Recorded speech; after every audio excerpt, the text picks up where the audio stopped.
When Abram was 99 years old, the Lord appeared to him and said, I am the sovereign God. Walk before me and be blameless. Then I will confirm my covenant between me and you, and I will give you a multitude of descendants. Abram bowed down with his face to the ground, and God said to him, As for me, this is my covenant with you. You will be the father of a multitude of nations. No longer will your name be Abram. Instead, your name will be Abraham, because I will make you the father of a multitude of nations. I will make you extremely fruitful. I will make nations of you, and kings will descend from you. I will confirm my covenant as a perpetual covenant between me and you. It will extend to your descendants after you throughout their generations. I will be your God and the God of your descendants after you. I will give the whole land of Canaan, the land where you are now residing, to you and your descendants after you as a permanent possession. I will be their God.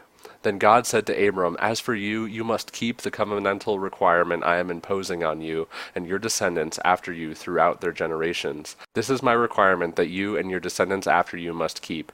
Every male among you must be circumcised. You must circumcise the flesh of your foreskins. This will be a reminder of the covenant between me and you. Throughout your generations, every male among you who is 8 days old must be circumcised, whether born in your house or bought with money from any foreigner who is not one of your descendants. They must indeed be circumcised, whether born in your house or bought with money. The sign of my covenant will be visible in your flesh as a permanent reminder. Any uncircumcised male who has not been circumcised in the flesh of his foreskin will be cut off from his people. He has failed to carry out my requirement. Then God said to Abraham, As for your wife, you must no longer call her Sarai. Sarah will be her name. I will bless her and will give you a son through her. I will bless her, and she will become a mother of nations. Kings of countries will come from her. Then Abraham bowed down with his face to the ground and laughed as he said to himself, Can a son be born to a man who is 100 years old? Can Sarah bear a child at the age of 90? Abraham said to God, Oh, that Ishmael might live before you.